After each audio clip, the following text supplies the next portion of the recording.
Driver हो, अरे बलमा ड्राइवर हो, अरे धाका धाका कर ताका।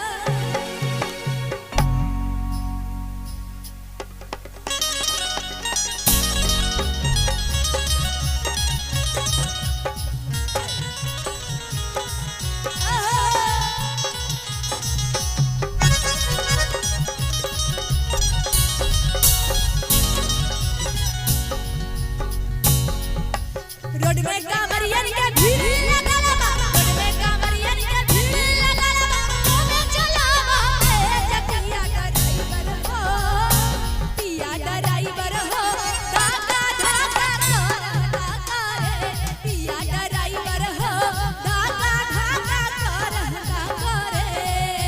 रोड में कांवरियन के भीड़ लगल बा, रोड में कांवरियन के भीड़ लगल बा, ओमे चलावा जतिया ड्राइवर